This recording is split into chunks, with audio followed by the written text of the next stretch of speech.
On a perfectly normal suburban street lined with white picket fences, something decidedly abnormal was happening. Birds chirped and lawns gleamed. Then, with a tremendous crash, a gigantic tail swept across the frame, flattening a mailbox and scattering blue envelopes into the breeze. In the backyard at number 23, Thrax the Destroyer, an ancient red-scaled dragon, crouched beside a tiny Weber grill. He wore an apron that read, "Kiss the Cook," which barely fit over his armored chest. Thrax took barbecue very seriously. He nodded, reminding himself in his deep, rumbling voice, "Low and slow. Do not incinerate. Low and slow." Next door, Steve, the world's most enthusiastic neighbor, popped his head over the fence. "Hey, Thrax! Need a light?" he called, waving a lighter. Thrax gave Steve a weary look. "I have it handled, Steven," he said. The charcoal remained stubbornly unlit. Thrax leaned in, pursed his lips, and blew the tiniest puff of fire. But then a hiccup, a roaring jet of flame exploded from his nostrils. When the smoke finally cleared, the grill was gone. Only a puddle of molten steel was left. Thrax stared and grumbled, "Yeah, that was medium rare." Inside, Thrax tried to open the sliding glass door to get more supplies, but his massive claw wedged inside the tiny handle. He pulled. The entire door came off its hinges. He looked guilty, clutching the shattered frame. Out front, Karen, the HOA president, was power walking with her clipboard. She wrinkled her nose, sulfur in the air. She strode toward Thrax's yard, determination in every step.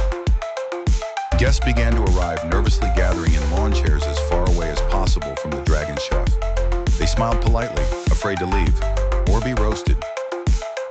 Thrax reached for a cold soda, but his palm was still hot as embers.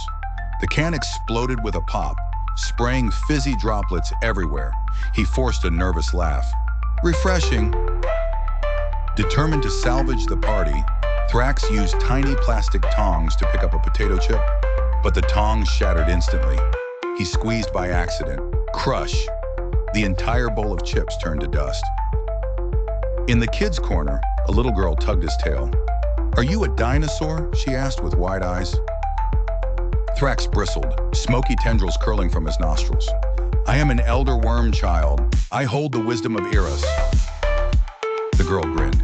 "Can you do a balloon animal?" Trying his best, Thrax blew up a yellow balloon. Instantly, his sharp tooth poked it. Bang! Balloon pieces fluttered down as the child's lip quivered. At the fence, Karen appeared with a tape measure. She eyed Thrax's sparkling horns. "Your horns are 6 inches above the regulated fence line, Thrax."